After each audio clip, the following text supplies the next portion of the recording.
Hi, this is Kerry Artak with Wicked Stocks, bringing you your daily Tesla report for Friday, September 6, 2024. But before I walk you through the charts, as usual, just want to encourage you to please click like if you haven't already. Subscribe to the Wicked Stocks YouTube channel. Share the content, if you would, with friends and colleagues. And check out wickedstocks.com, where we offer a full suite of both daily and weekly analytical videos just like this one. Daily analysis in the SPY and the Triple Q, that is the S&P 500 and NASDAQ 100 ETFs. Weekly analysis in the S&P 500 Index, the NASDAQ 100 Index, the Long Bond ETF, the TLT, as well as 2 individual stock picks a week that you never see on YouTube. That is 8 a month that cater to the 3 to 5 week swing trader out to the 3 to 5 month near-term investor. We're always looking for at least 20% moves on those stock picks, and you can check out all of this for no cost for 5 days. We offer a 5-day free trial up front with a wickedstocks.com subscription. So sign up for wickedstocks.com, check it all out. If you don't like what you see within 5 days, you can cancel your subscription at no cost to you whatsoever. Let's take a look at the charts. I'm going to start with kind of the near term, which is the most relevant, obviously, especially for near-term traders, but there are no long-term signals at play, so I'm not going to begin with that. There would be if we can close above 242.75 over the next few days. 242.75 has been, it's actually been kind of a 2-week target. If you recall, there's a 2/3 speed line, no longer there because we pushed beyond the early August high. But if you recall, there was a 2/3 speed line that kind of cut through trade right about like this. It got to be right on the edge. If you were buying it, it was a bit of a nail biter. We never really closed below it substantially. And oftentimes the very next day we would open at or above it. But it did, for all intents and purposes, hold. And also coupled with that was a signal.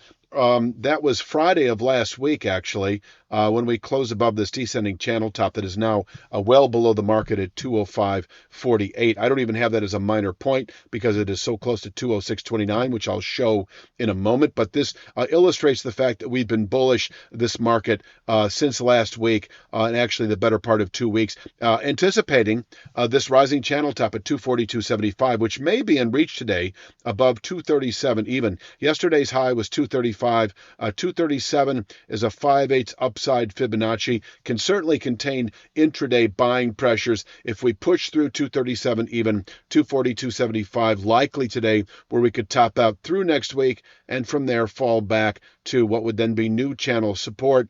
That will be somewhere, probably around 208, 209, just a simple trend line right now. But once you test the channel top upon which it's based, it becomes a meaningful channel bottom. That would become kind of a 1 to 2 week target following a test of 242.75. So if we test 242.75 today, and if you've been long the market, as advised for the last week or so, then that is an area to take profits. And consider playing the short side if that's something you're comfortable with.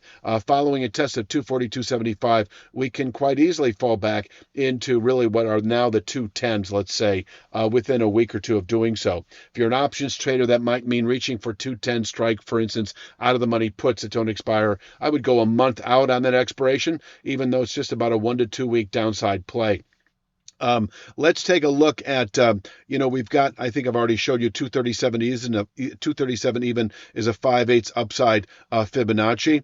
And look, talking downside today, you can see 223.27, and that is the high settlement price earlier this month. That was the high settlement price for the month of August until yesterday, Thursday, when we closed in the lower 230. So 223.27 offers decent intraday support. If we break 223.27, 218.96 is likely. That is a newly formed rising 1/3 speed line based in part on yesterday's high. It can contain session weakness, possibly into later next week. So I think 218.96 is a pretty solid area to buy into, not only for day trading, but also into later next week. We could come off of 218.96, round up to what is still will be a valid formation at 242.75. So you've got 218.96 kind of coming across like this. And we could test it. This channel top is still valid following a test of 218.96. 3 to 5 day swing trade to the upside at 242.75. If we were to close, though, below 218.96, we have what is really a 206.29 target, and that's probably just within 1 to 3 days.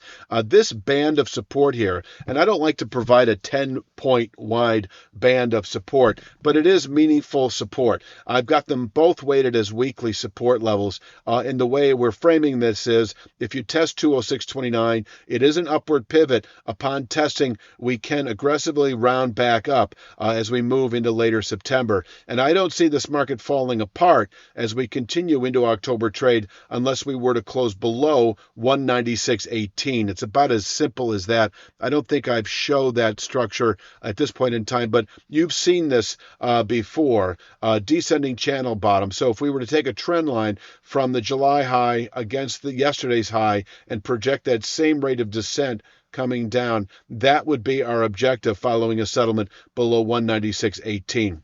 Until then, 206.29 prior to that is a sister formation, can absorb selling through next week. If we close today below 218.96, we have a 3 to 5 day swing trade south. And once again, I don't think that's going to be 3 to 5 days. With present volatility, we're talking 1 or 2, where we could bottom out not only through the balance of next week, but quite possibly through the rest of September as we could round up nicely from here in the week or two following a test of 206.29. Let's take a look at the upside once again, that we do have this 242.75 formation that we've been waiting for the last week and a half or so. And it is in reach today if we push through 237 even. As I said a moment ago, it can contain buying through next week. This is an area, if you've been long for the last week or two, where you can take profits and even perhaps establish a short position. But closing above 242.75 would be a meaningful longer-term buy signal, kind of a swinging of the fences, if you will,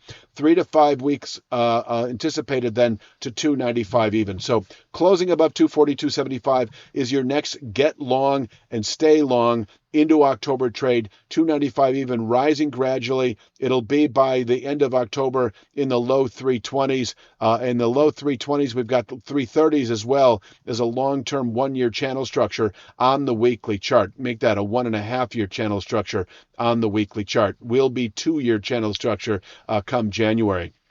In terms of the downside, sort of big picture sell signal, once again, I'll just want to remind you, take you back to this image here. That would be a settlement over the next couple of weeks, over the next week or two, below 196.18. We're not expecting this formation at all. I will say, though, that closing below 218.96 would indicate its sister formation at 206.29 within several days, where we could bottom out through next week, possibly the balance of September trade. And certainly, if we were to close below 196.18, that would be a significant sell signal to the downside in the order of 3 to 5 weeks, as we envision a 3 to 5 week buy signal if we were to close soon above 242.75, expecting 295 even over the following 3 to 5 weeks. And I think that pretty much rounds it out. Please click like, share, subscribe. Check out wickedstocks.com.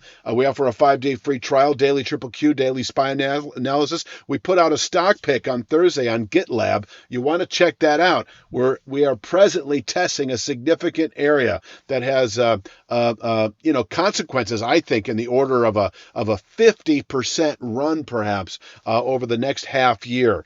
So you want to check out GitLab. Check out wickedstocks.com. You can see it all for free. We offer 5 days free trial up front. I'll be back Sunday afternoon with Monday's Tesla report. You have a great weekend.